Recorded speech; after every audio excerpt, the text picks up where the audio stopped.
Hey, I'll tell you something that won't be up for any Oscars. Rules don't apply.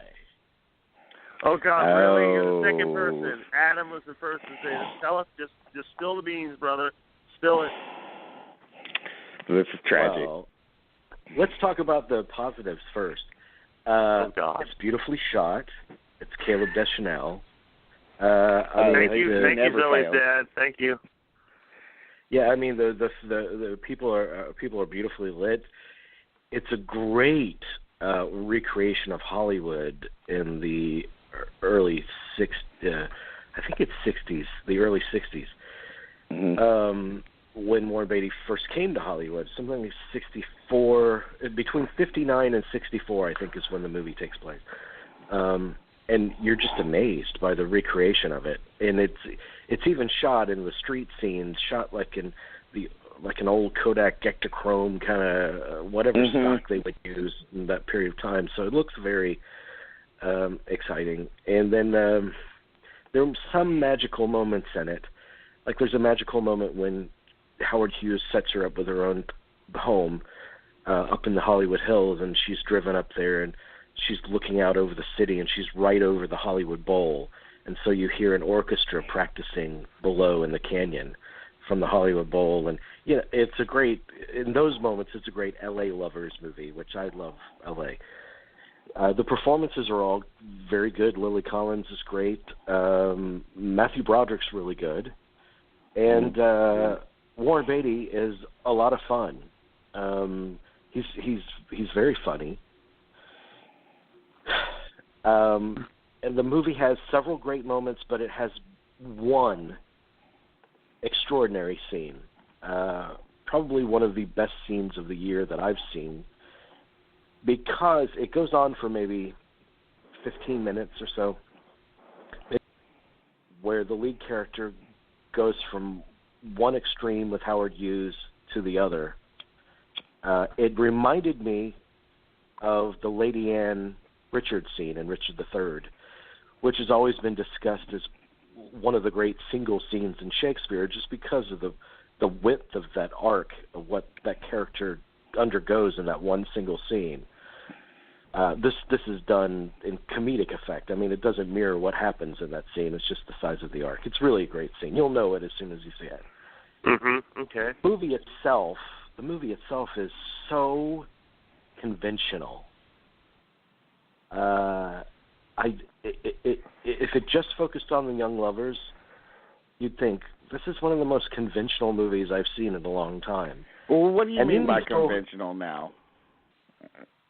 I mean, conventional as in the two lovers are kind of separated by, I don't even quite know what separates them. I mean, I know the movie wants them to be separated by sexual purity or their religion, or he's engaged, or blah, blah, blah. I mean, all these kind of obstacles put in the way of them really getting together for the longest time. And it feels like, I mean, it feels like a movie made in the early 1960s. Yeah. Maybe that was the point. Yeah, but I don't think it applies today. I don't think those rules apply today. That's what I mean. It feels refreshingly old-fashioned in a way, but in another way, this is Warren Beatty's first movie in so many years, and it's just so darn conventional and predictable, and it is vanilla. Mm-hmm. And then you stick Howard Hughes in there, and first of all, you're wondering, well, why is Howard Hughes in there? But you accept it because Warren Beatty's kind of very eccentric and humorous in the movie. And the editing of it is so odd. I mean, it has to be one of the worst edited movies I've seen in a while. The beginning of it, the first 30 or so minutes of it, the scenes feel like they're being cut like 10, 15 seconds too short. So, and there were moments in the movie I was like, oh my God, like it has no rhythm.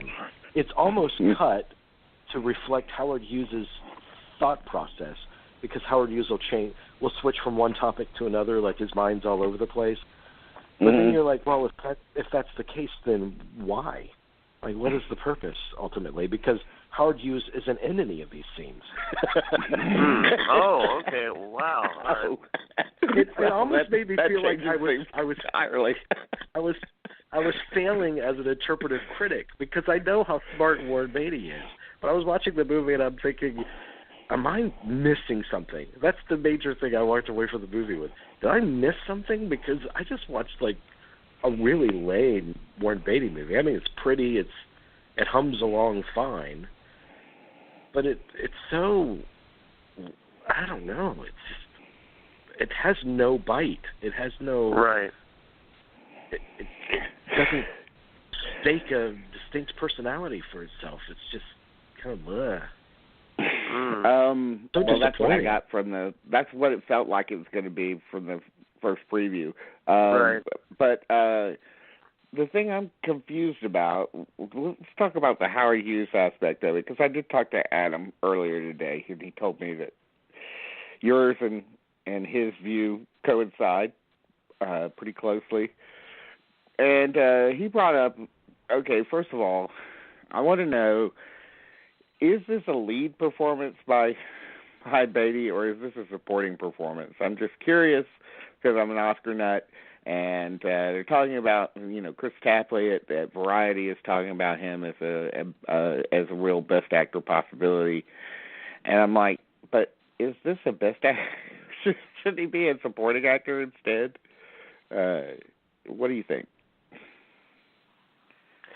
I mean, I think it's sizable enough to view him as lead.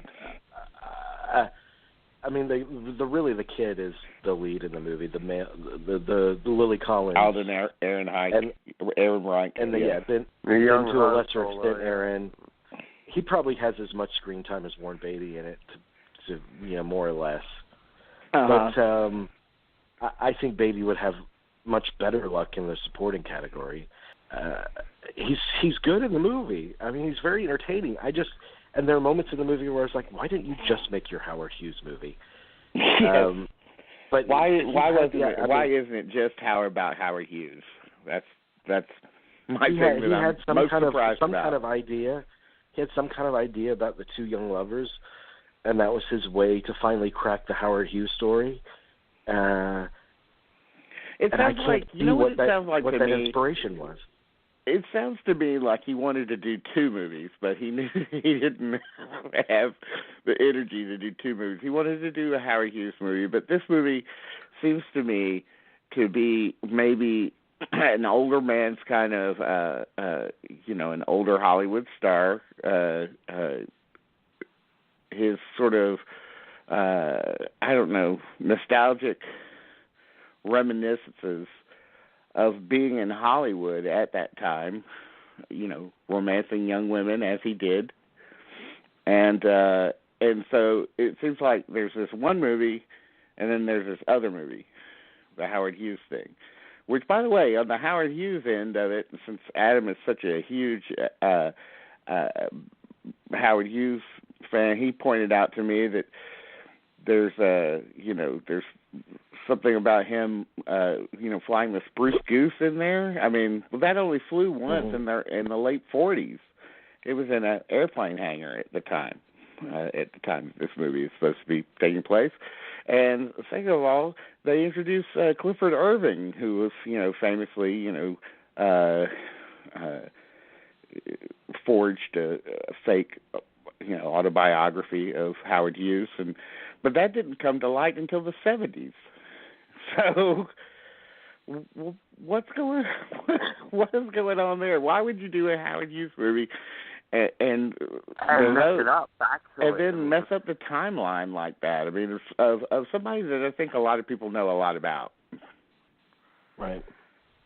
Well, especially the people that this movie is going to appeal to. Plus, you have the problem of which that does seem odd for Warren Beatty, because, I mean, when he did Reds, John Reed's biographer said, John Reed's biographer said, there's one person that knows more about John Reed than I do, and it's Warren Beatty. I mean, he's meticulous, and I guarantee Warren Beatty knows all the facts of Hughes' life, but he takes license in this movie, I'm sure, and he's made it very clear this is by no means a biopic of Howard Hughes. And it does repeat a lot of the quirks that we've already seen in The Aviator, to much better effect. So it does feel like you're covering terrain that's been done so much better. Mm. But there are also some little things about Howard Hughes, like that he asked for a girl that was MM, and they misinterpreted it. He meant Marilyn Monroe, and I remember reading that about Hughes at one point. It wants to be. I mean, it hums along. It wants to be a very intelligent comedy with socio-political implications, much like Shampoo was. But it is not that. I don't think it's relevant at all to this time. But maybe I'm wrong. Maybe I'm reading it differently. Maybe there's stuff in there that connects these themes that I somehow missed because they were too artfully expressed. I have no idea. But I doubt it. I doubt I missed it because I went looking for it.